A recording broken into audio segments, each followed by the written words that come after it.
The roar of a crowd is Muhammad Ali's favorite sound. I got a message for all of you. Go to college and get some knowledge. Stay there until you're through. If they can make penicillin out of molded bread, they can sure make something out of you. Now look, right back.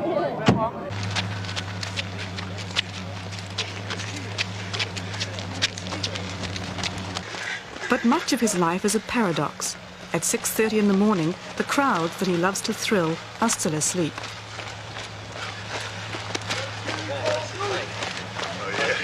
To be a top boxer means long, lonely hours of hard slog. And to run alongside Muhammad Ali is for once to feel equal with him. There's nothing like sweat and puff to humble the great.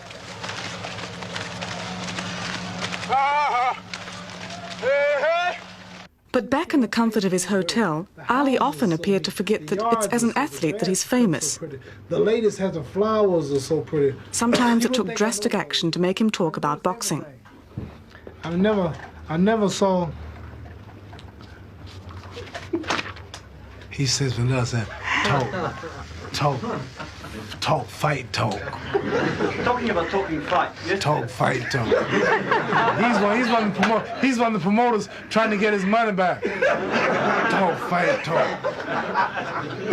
He sends me a letter that says, talk, fight, talk. You see, I want you all to see how they try to do us, how they try to push us like animals. Talk, fight it. He ain't worried about God. He ain't worried about he don't care about how clean the country is. All he wants is some money. Talk, fight, talk. Even when he did do some sparring practice, on this occasion in the middle of a road in an Auckland suburb with American heavyweight Tony Tubbs, it was just a bit of fun for Ali. He hadn't trained since before the Sphinx fight last September.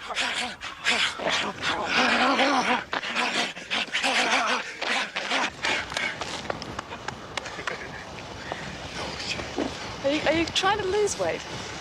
Gotta lose 20 pounds. Gotta lose 20 pounds. Put down again. See how we champions get? I hope it's somebody asked me, was it gonna be twins or boys or girls? But I'm the greatest of all time. After me, there will come no more. He may be the greatest, but he still has normal weaknesses, and one of them is food. He particularly likes chili, fried chicken, spaghetti, pancakes with syrup, and apple crumble. Ali's adherence to the Muslim faith means he cannot eat pork, white bread, and some types of vegetables. So he has his own cook who travels everywhere with him. Lana Shabazz has become familiar with many hotel kitchens since she started cooking for Ali during the 60s. Lana says she understands Ali because she has a weight problem herself. She's also a black Muslim, like him. I met him at the Muslim restaurant in New York City, 116th Street. I used to cook there, and he was interested in religion, and he would always come there. So he used to say to me that, woman, I'm going to marry you so you can cook for me. It didn't turn out like that, but I married a chauffeur. How do you keep him in line as far as food is concerned?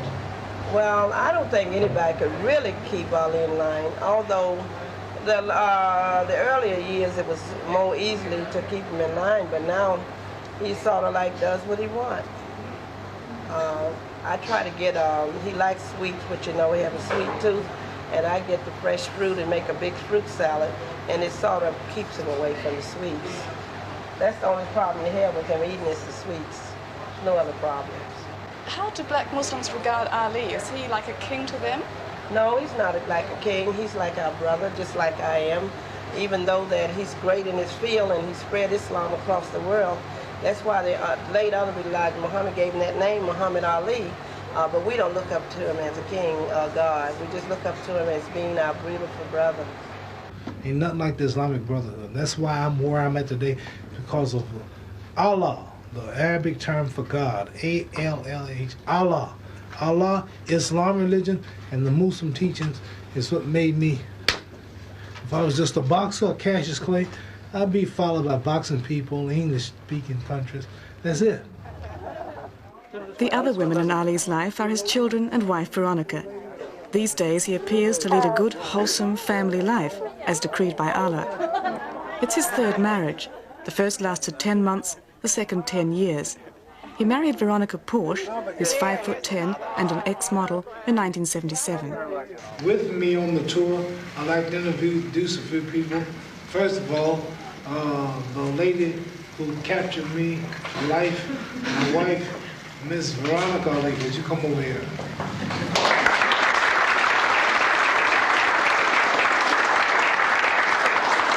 As you see, I know how to pick them.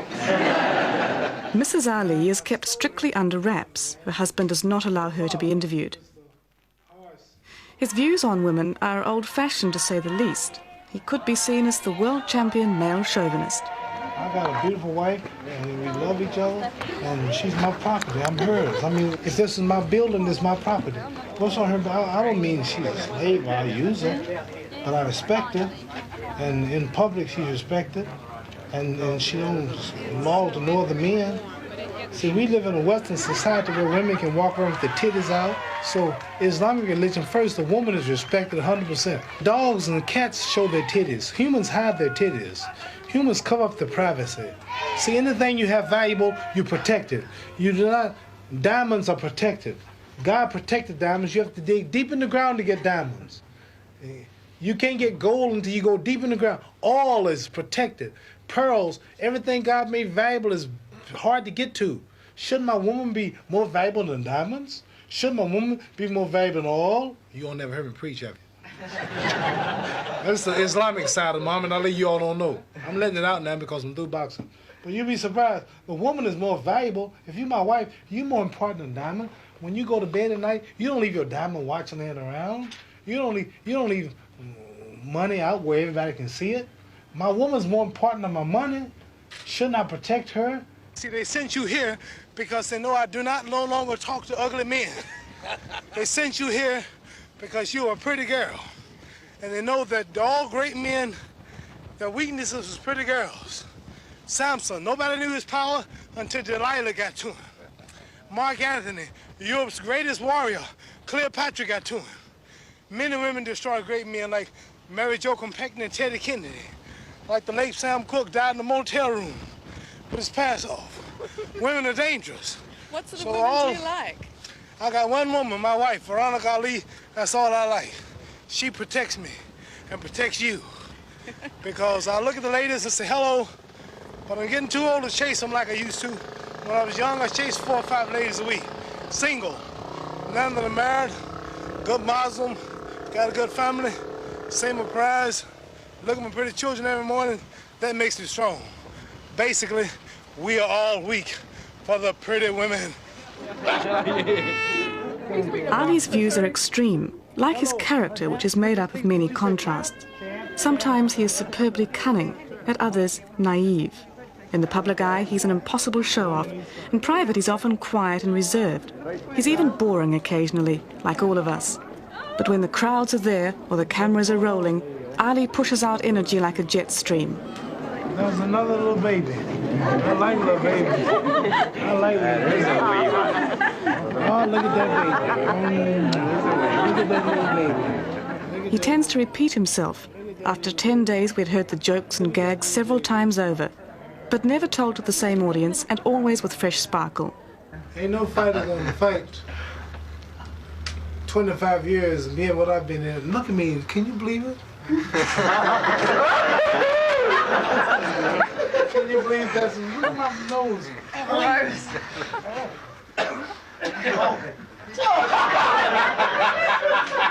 I'm a comedian too. I just like to show off when I got the cameras in front of me. I'm so fast. You know how I test my speed the night before the fight? Do you know how I test my speed? I cut the light off in the bedroom. I hit the switch. I'm in the bed before the room's dark. Indonesia, Pakistan, Algeria, Egypt, Morocco, Lebanon, Syria, Turkey, Iran. This is Muhammad Ali's best friend, Bandini Brown. Someone introduced them in 1962 because they had in common that they both loved to talk. Bandini's been described as a witch doctor and a hustler. He stands up to Ali, who's been known to hit him. Muhammad Ali is a real strange type of person. He don't even know himself. I think I know him better than he knows himself. I have told him sometime that people wasn't his friend.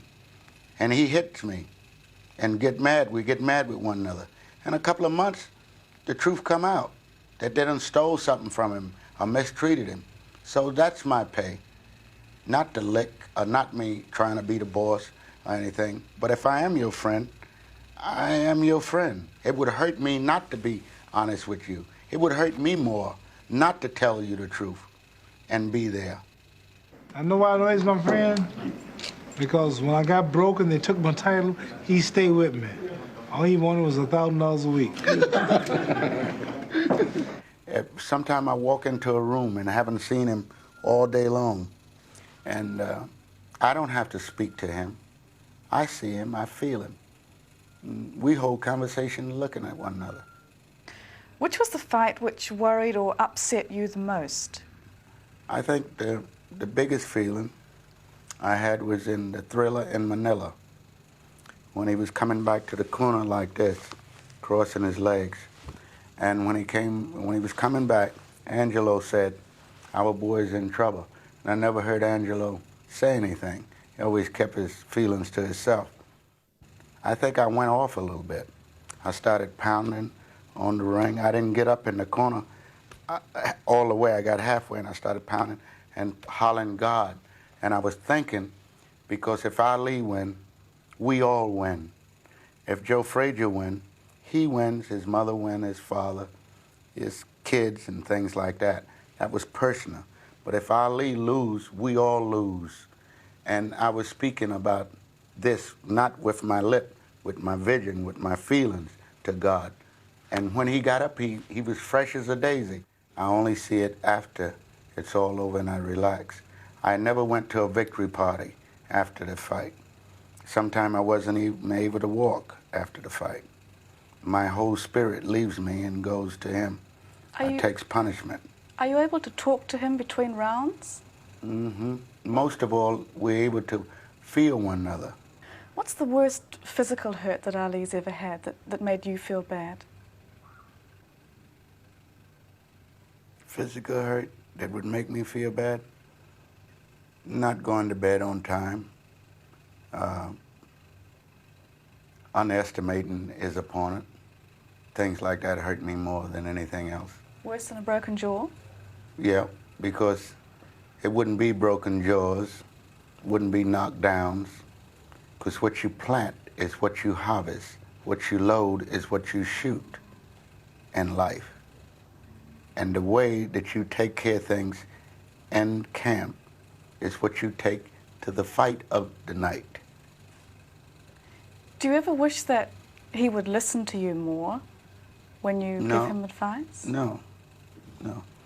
Some people you talk to, you ring the front door bell and run around the back and see if they answer. Because some people have to feel like they're the boss with the hot sauce.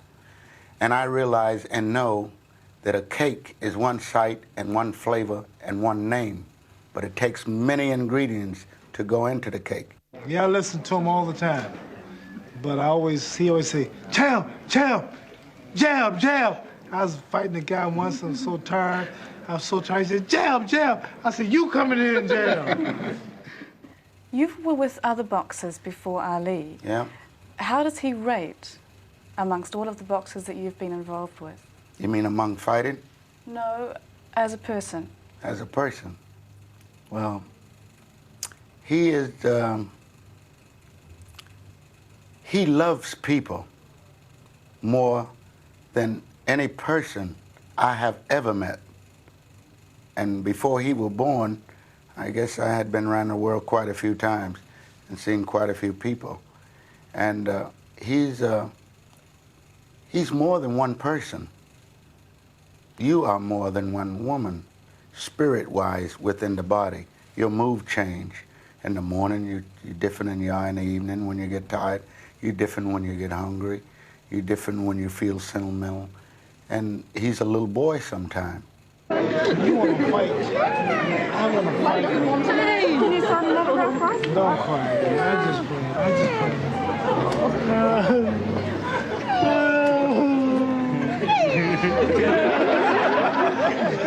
Ali spreads a lot of love. Remember that song, 100 Pounds of Clay? the good Lord gonna fix this world today, roll up his big sleeves and bring a lot of loving, a lot of understanding. I think about things like that. I'm a little spooky a little bit. And he made Ali. And Ali is known and loved all over the world, known more than Jesus because of TV and radio, things like that. During Jesus' days, it was a donkey. Now we got 747.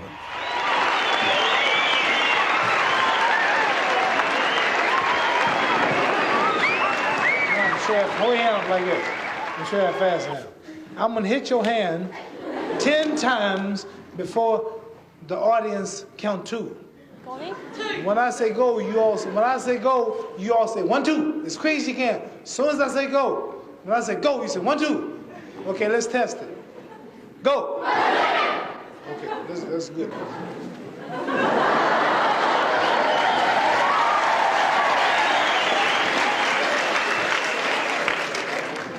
Tell all your friends you witnessed it live. They'll say you're crazy, but tell them you witnessed it. Now watch close. Please watch close, because most people miss it. They don't see it.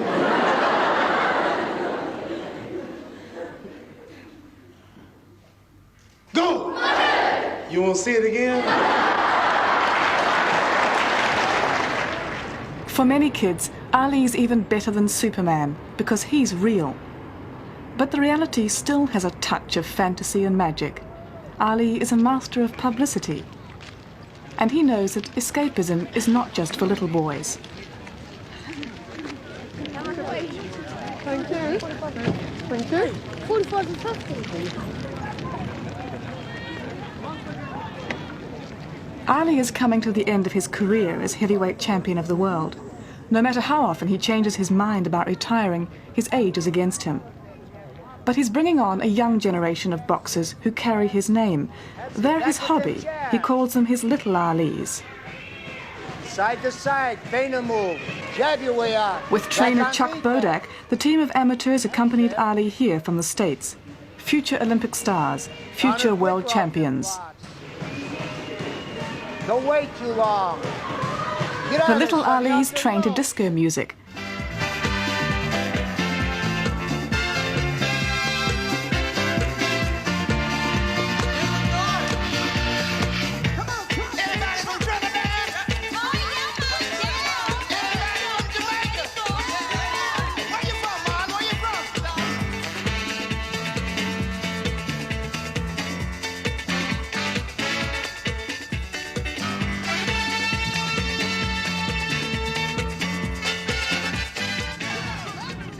Ali has a special fondness for one of the boys on his boxing team, 16-year-old flyweight Jeff Whaley, who he nicknamed Skeeter.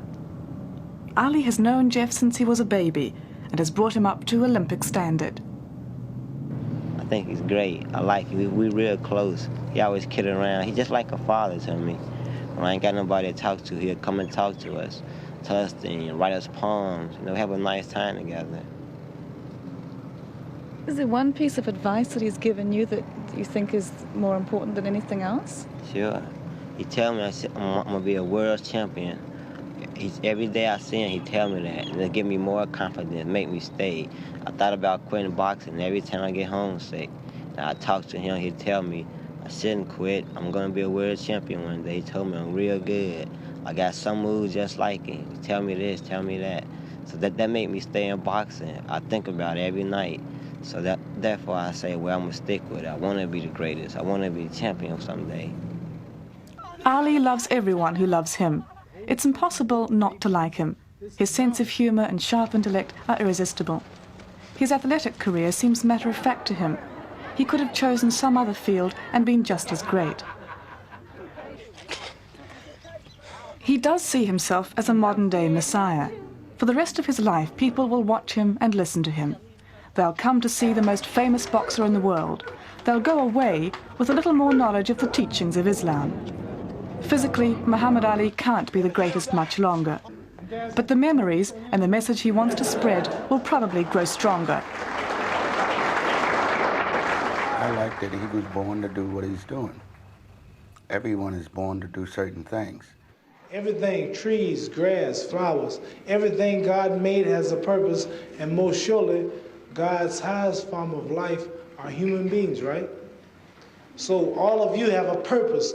You were born for purpose. It's not no mistake that you're sitting in this room. It's not no mistake that you came from your mother and your father. You were put in for purpose. The wise man, the wise woman, is he or she who know their life purpose. I repeat, the wise man, the wise woman is he or she who know their life purpose. He was a fighter, so you would be able to recognize and pay attention. It was a stop, look, and listen sign, the fighting. He's a fisherman for God. He's spreading love and understanding. And the older he get, I want to see him too, because he's going to really be something. Is he going to miss boxing? Who? Ali? I'm quite sure he would have to miss anything that he loved, you know. But in time, it will fade away like a divorce from a lover.